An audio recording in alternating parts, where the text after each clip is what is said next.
Hello everyone, welcome to Flipping Wednesday.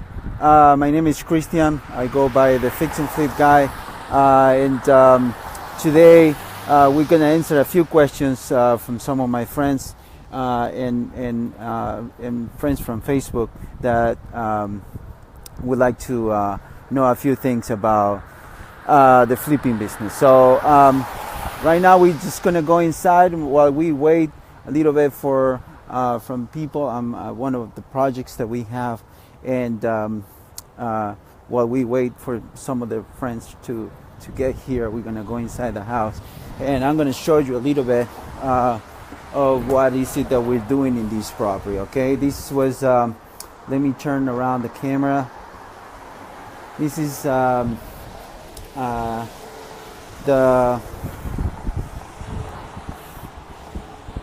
This is the a suburb from Chicago, west suburbs. We did it's a single family home that we added a second floor, so it was a little bit more than a normal flip, but that's what we like to do now, and we're in the process of finishing this house right now. So we're the floors are all covered because they're already finished, and we always protect them until the end of the project. So right now we're just doing all the finishing, trim work, paint. The kitchen is already installed. We have to the stone is coming this weekend, so it's gonna look much better. And then we did a whole new second floor in this home that used to had a second floor before, but it was a lot smaller. So we increased the square footage and the height of the ceiling. So right now we have a few of the guys here painting, touching up some of the drywall, so they can, so we can start doing the final paint. This is the master, and we're going here to the master bath. So hopefully the cabinetry will be here this week. We'll have glass shower there that will come this week as well. So I'm sorry guys, this might cut off.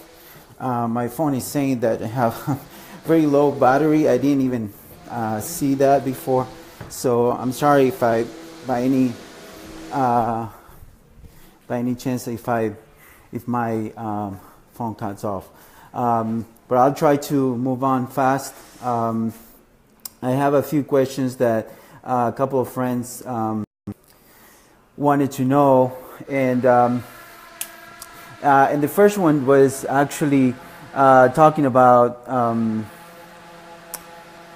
estimates, how we can estimate the cost of repairs when we go and see our properties. I'm sorry, just trying to hold on to my phone. So so this was one of the first questions that I have from guys that are just starting on this business, and definitely they want to see how is it that they can go and look at these properties and estimate the cost when they never done a flip before. So obviously a couple of different things that you have to make sure that you do that, and you do that right, because otherwise on your first deal you can lose your shirt on that. So obviously the best thing that I would say is depending on how you learn, about real estate and how you went about getting your company started, or how you starting your business as on flipping real estate, that's going to impact how you're going to be able to see these things and how you're going to be able to get some help. The idea is that when you, for example, I have a lot of friends, and me myself, we went to a lot of training, and we did a lot of training ourselves to learn more, and we continuously do that every day and every year. We go to different seminars. We continue to go because everything continues to changes every day.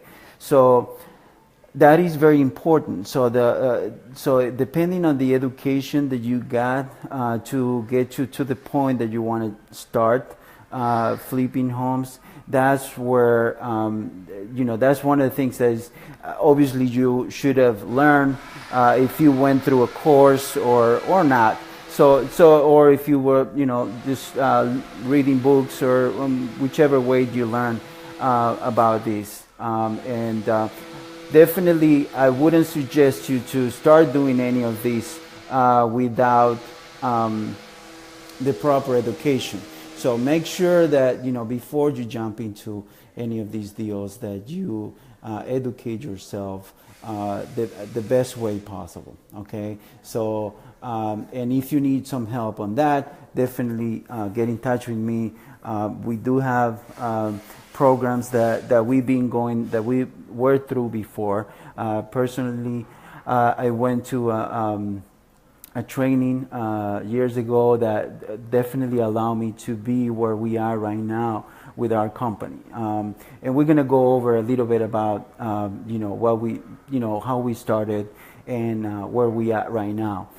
So so definitely it's part of the education. What we were saying is part of the education. So make sure that you educate yourself very well on how to estimate these homes. Now, one thing is obviously getting educated. I'm sorry about that again.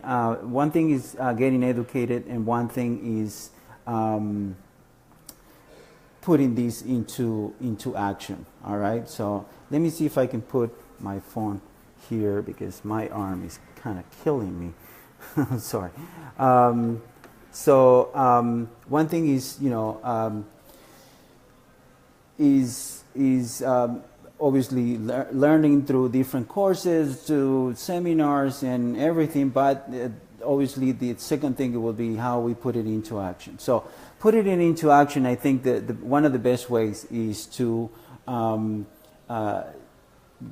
if you were in a course, or if you are part of a RIA, just try to see, as part of your resources, part of your team, try to see if you can get in touch with someone that is already doing it, someone that has the experience already, and see if they can help you first, just on the first ones. Okay, so you can get some of the experience. Go and see if you can invite them and see, hey, can we go and look at this house together, or can you look at this house online at least, and let me know if I'm looking at the right ARV and stuff like that. So just talking with people that are already doing it, or obviously getting in touch with contractors.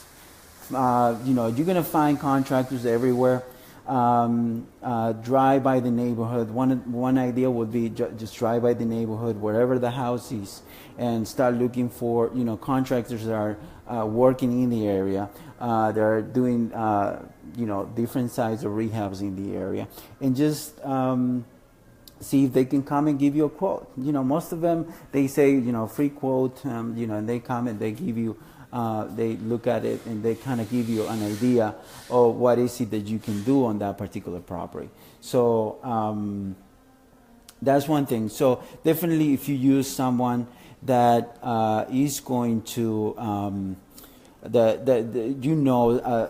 prominent investor, that someone that has been doing it for a while, just invite him over, just treat him for lunch, just pick his brain, and just try to see how is it that they can. What is it that they look for? definitely going to see the properties with them. It's going to help you a lot, but obviously sometimes it's difficult. It happens to me all the time that sometimes my friends ask me to go and see the houses with them. I go sometimes, and I can do it. I don't do it all the time, but I try to help as much as I can and give them some insight on how I look at the homes and what I look into it. Usually, some of the first things that I see is what the house need in regards of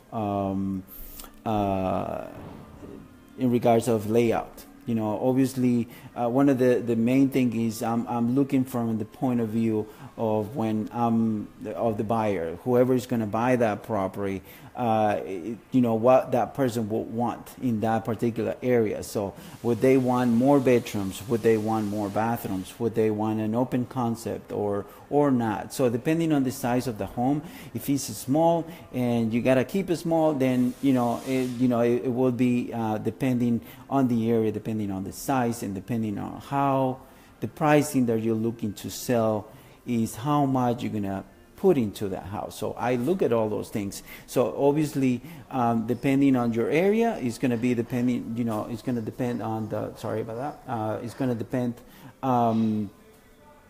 the type of buyers that you're going to be looking at, right? The kind of pricing that you're going to be looking to sell for that house, and then obviously the size. When you buy a house, some of the flips, obviously in the beginning, I would suggest just try to get into really small deals that you just have to do some painting, do some carpeting, nothing, no changing layouts, just renovating, try to do bathroom, kitchens, if it needs it, obviously. So if you find something that doesn't need it, even better. So sometimes those homes, the ones that need less work, they're going to be a little bit higher in price. So your margin is not going to be as big, or as you're not going to see as much a return in there, but it will be a quicker deal. So if you look at it from the time point,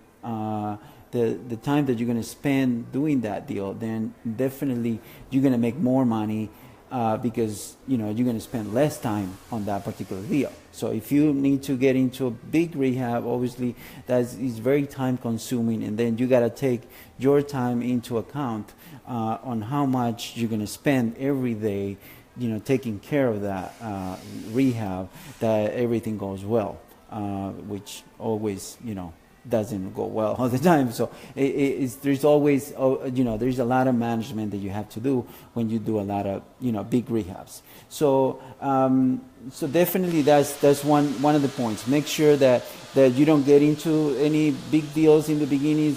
Definitely look for maybe a little bit, not go for the cheaper homes. Usually a rule of thumb is the cheaper the home, the more work it needs. Okay, so so that's one thing. So if you look in one neighborhood and you're looking at the cheapest home in the neighborhood, is because it's going to need the most work.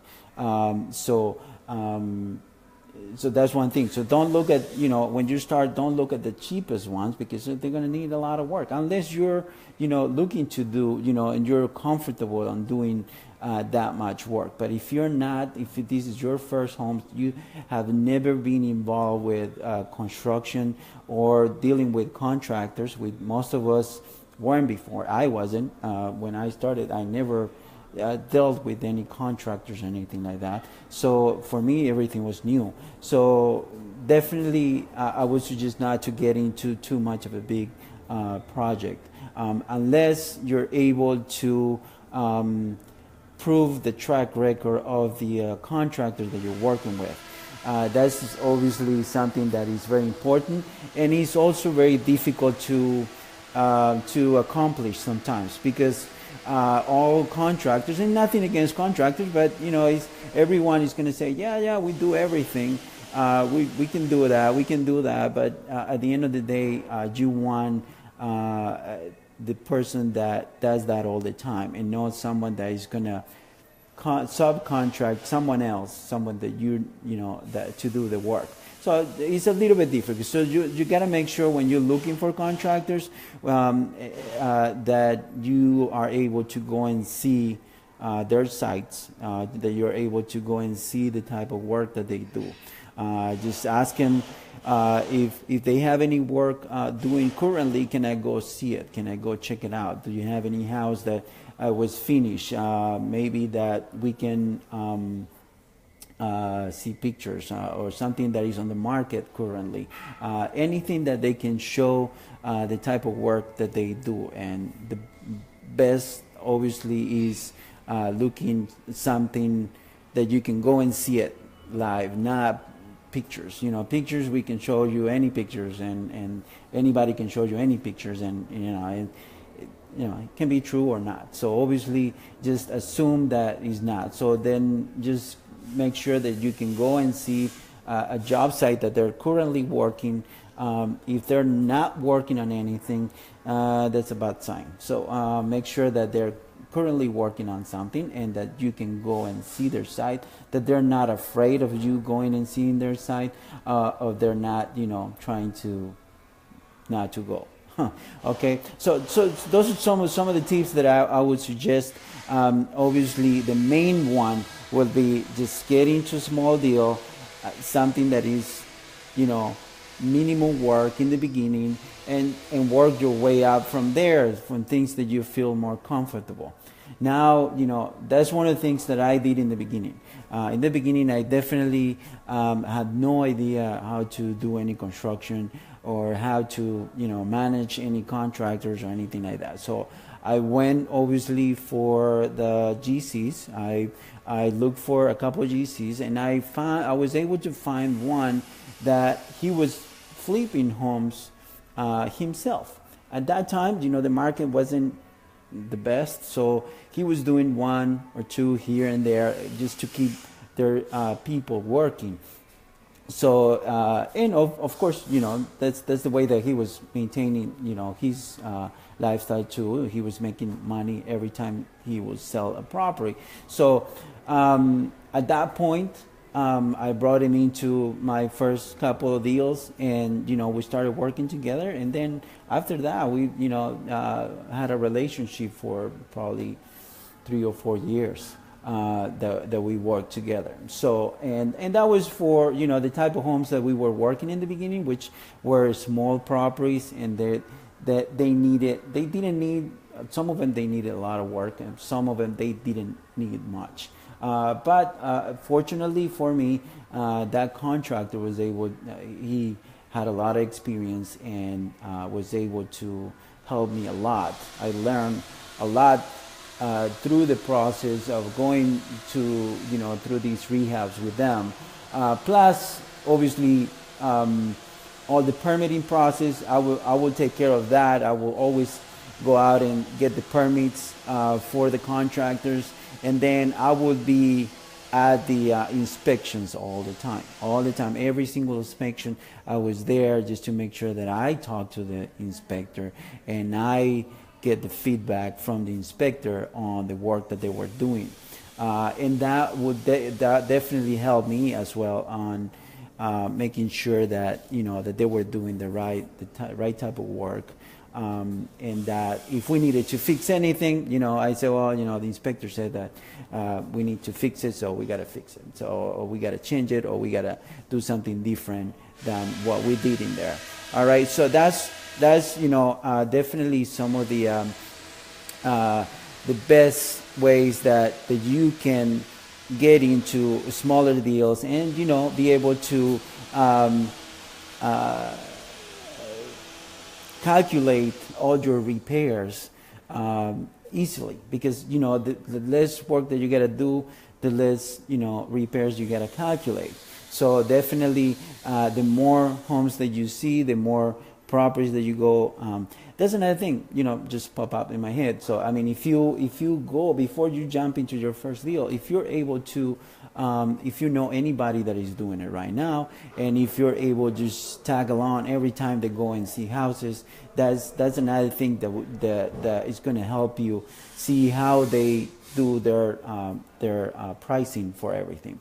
I do have a sheet that I can give you if you like. It's a sheet that you can take notes on everything that you see that it might need some work, or something that if you go with your contractor or with an experienced investor, you can just go next to it and just be checking on the stuff that you think that the property needs, and then just put some pricing with whoever, just come up with a pricing with whoever is working with you on that particular property. All right, so that's it for how to estimate repairs. Now the second thing, a second question that someone sent me was, why would I choose why would I choose the fix and flips over to rentals? And what I would say, sorry, I just gotta put that back in there. What I would say, none of them are. It all depends on what is it that you're looking for. Obviously, both are different. I do a lot of fix and flip because that's what I focus on from the beginning, and I got good at it, and that's how I got good. But the thing is that after I've done many properties, now I feel more comfortable into going into buy and hold as well. So I do multi-unit buildings now that I do the same thing as homes. I find the ones that need a lot of work, because obviously I have the experience on how to fix them, and then I flip it to myself. So I once it's done, I refinance the property, and we just keep it. We pay off anybody that was involved in the deal in the beginning, and then we just keep the property. So I've done that successfully with a couple of properties right now, and we're trying to do that more and more with bigger and bigger properties. We started in the beginning with 2-unit properties, and then we did a 4-unit property, and then looking now for 6 units. So, and doing little by little, we're increasing the size of the buildings so we can work on once we know the nature. Usually it's different because it's like doing a couple of small houses at a time. Sometimes when they need a lot of work, it's like doing a lot of small houses at the same time. So, but it's good. It's great. I like it. I love it. I mean, we love doing renovating properties, and I love doing getting that equity afterwards.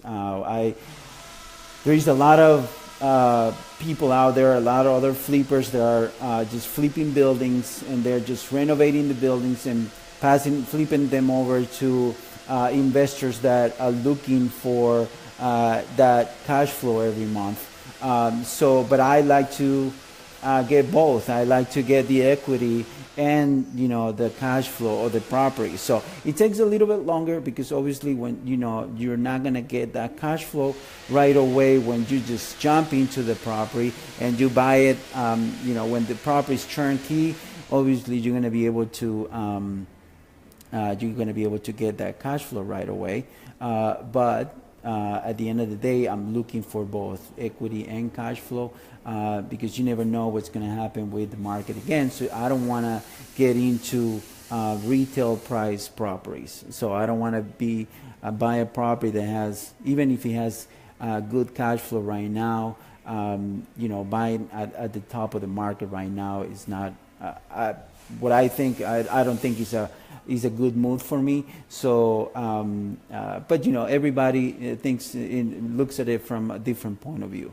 There is nothing wrong with either or. Right now, the fix and flip market is still strong. The houses are selling. Foreclosure market is still out there. It might seem to a lot of you that that is gone, but it's not. There's a lot of people still losing their properties, and in Illinois, here in Chicago, where we work a lot, and there is at least about, I think it's The last time that I saw it, there was at least 2,500 to 3,500 people about a few months away from being kicked out of their houses. And it's just, and it keeps coming. It hasn't obviously it has decreased the amount of people that are losing their homes. Obviously there's more jobs out there, but they're still out there. So there's still properties, there's still banks are now releasing more of their inventory that they still have. They still have a lot of it, and I've seen that on some different channels, news channels, that they were saying that banks now are releasing more. We're going to be looking at more bank-owned properties in the market. So which they were waiting for the market to get better, obviously. So and I think that now they think there's the time for them to put that out there. So, and they were doing it very little by little before, and there were big investors from here, from the States and from out of the country, that they were buying all that stuff behind, not even before they went into the market. But obviously that slowed down too. So a lot of people are going for more buy and hold kind of thing. So there's on both strategies, they're good. It all depends on what are you looking for. If you're looking for cash flow right now, or if you're looking for some equity and bigger returns that you can get usually flipping homes. All right, so again, thank you. This is pretty much it for today. I just want to thank you very much for the guys that joined the Facebook Live. I'm new to this, so I'm trying to get used to it, and I'm trying to bring more content to you guys. So whatever I can answer for you, send me a message, and I will try to get back to you as soon as possible, either by writing during the week, or if it's closer to the Flipping Wednesday live on Facebook, I will answer that question here with the best of my abilities. So again, thank you very much for joining the Facebook Live, and I'll see you next week. Thank you.